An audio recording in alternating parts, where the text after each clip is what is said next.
Hello, Identity 5 gamers. Today, the trailer for Ivy has come out. The gameplay trailer specifically. We already saw the background story, but now we have the actual gameplay to check out today. Here we go. It's Ivy time. Unfortunately, this is in Japanese.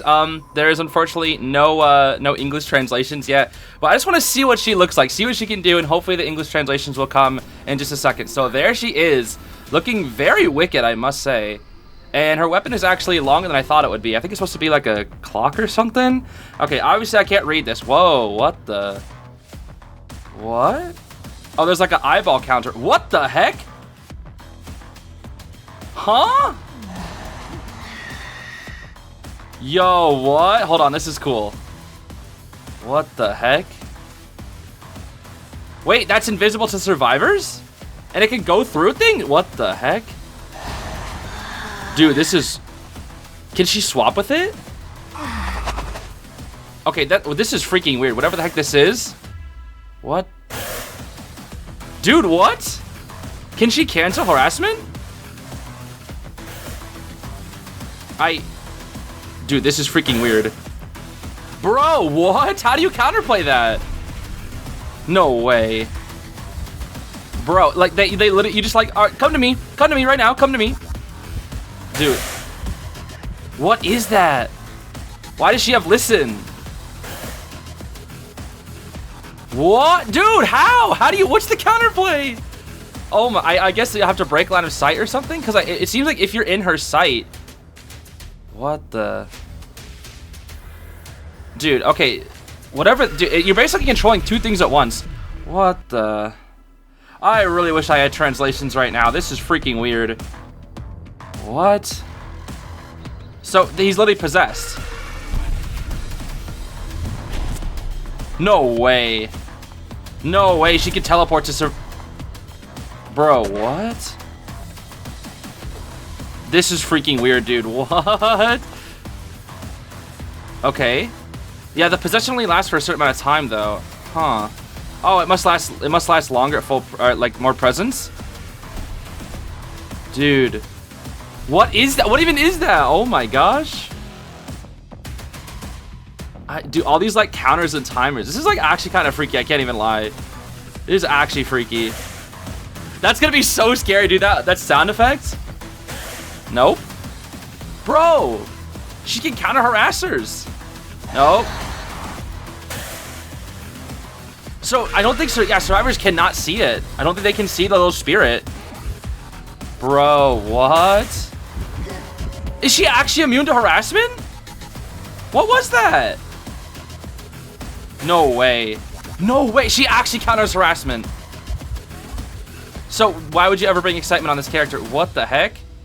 She has like a built-in teleport and excitement. All right, at the moment, there's still no official English translations, but we again have Shenka Studio. I don't know how to pronounce her name, I'm sorry.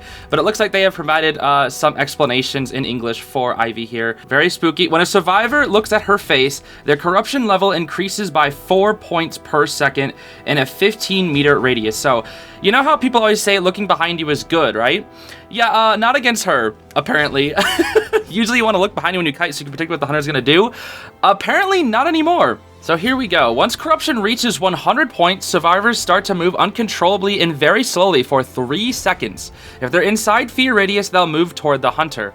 Okay, this already makes me think it's kind of like wax artist, but the thing about that's different about this is that not only are you standing still, you're walking back towards her, and they don't even have to aim. It's literally just if you're looking back at her or something. So that's kind of crazy. And then the corruption level will start decreasing for 10 points per second once the survivor leaves the fear radius. So that is the fear radius, not the, I believe, the 15 meters radius. I think that's how that works. I'm not actually sure. Maybe that is like the same fear radius. I don't know. And then in the 20 meters from the charred survivor, corruption rate increases by 0.7 times. So her camping is actually okay. So the corruption increases the closer people are to the chair. Interesting. That is very interesting, I must say. Ivy can separate her soul and control it freely through dropped pallets and windows. Survivors can't see it, and it can't attack them in this form. Okay, so that's specifically just with like the weird soul part. Inside Ivy's or Soul's fear radius, survivors' field of view will be reduced, and the Soul's fear radius is half shorter than Ivy's. Interesting. So the closer this soul is to survivors, the less they're going to be able to see. They're all going to be like mind's eye players, I'm guessing. And we do see like the darkness effect around them, but I don't know how much that's actually going to matter, especially with pro players that have I don't know, know the maps well, right? I'm not really sure how well that's going to matter. Next, you can control Ivy and her soul simultaneously and merge them back whenever you want. So I guess you can control them at the same time, kind of like a Marry Mirror or something. And then the first skill can scare the survivors if they see it within 15 meters. Okay, is that first? No, that's just her. That's her default skill. That will give them 40 corruption points and interrupt their skill. So already, she's good against like harassers because they can interrupt the skills. And I don't know how long this cooldown is. It doesn't say, but it doesn't look that long. So she can interrupt your abilities, kind of like an Ann Cat, and also give you 40 corruption at the same time, which is scary because you want to get more distance from her after she gets this corruption. And that's her doing the yell thing. That's the scare ability.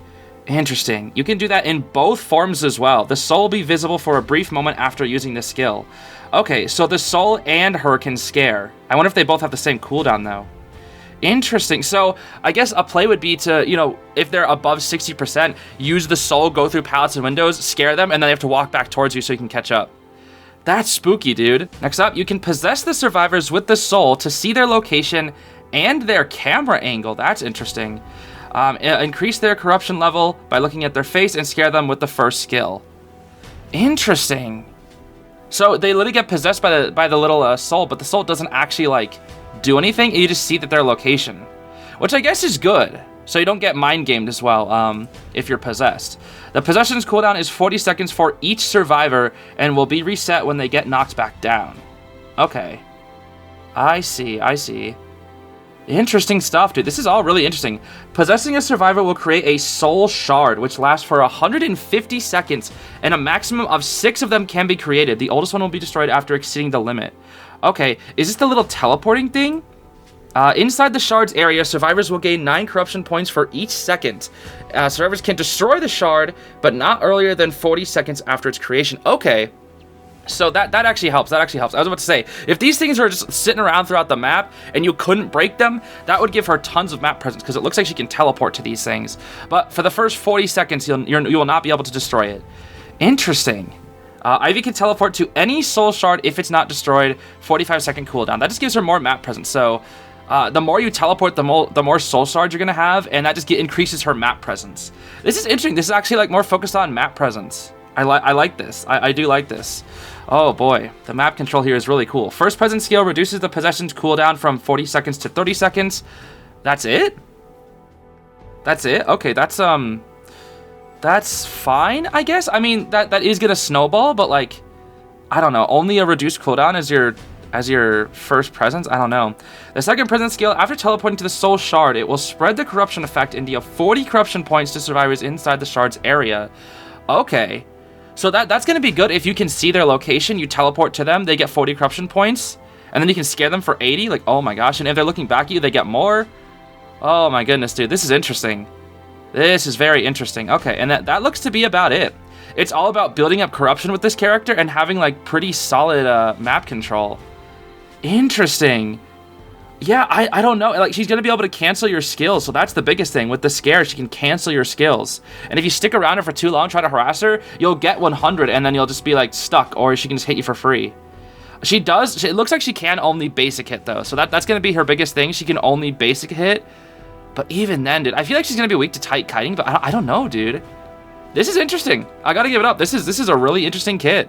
I'm pretty curious to see how she's gonna work. Yeah, so let me know what you all think of Ivy. I think she's really cool. I think she's really interesting. I can't wait to actually play her in a few weeks, I guess. I mean, she's gonna have her essence first, so I guess the first week, unless I get super lucky, I won't get her. But you know, we know how it works. We know how it works. But yeah, that's gonna be it from me, everybody. Thanks so much for watching. I hope you have a great rest of your day. Bye-bye.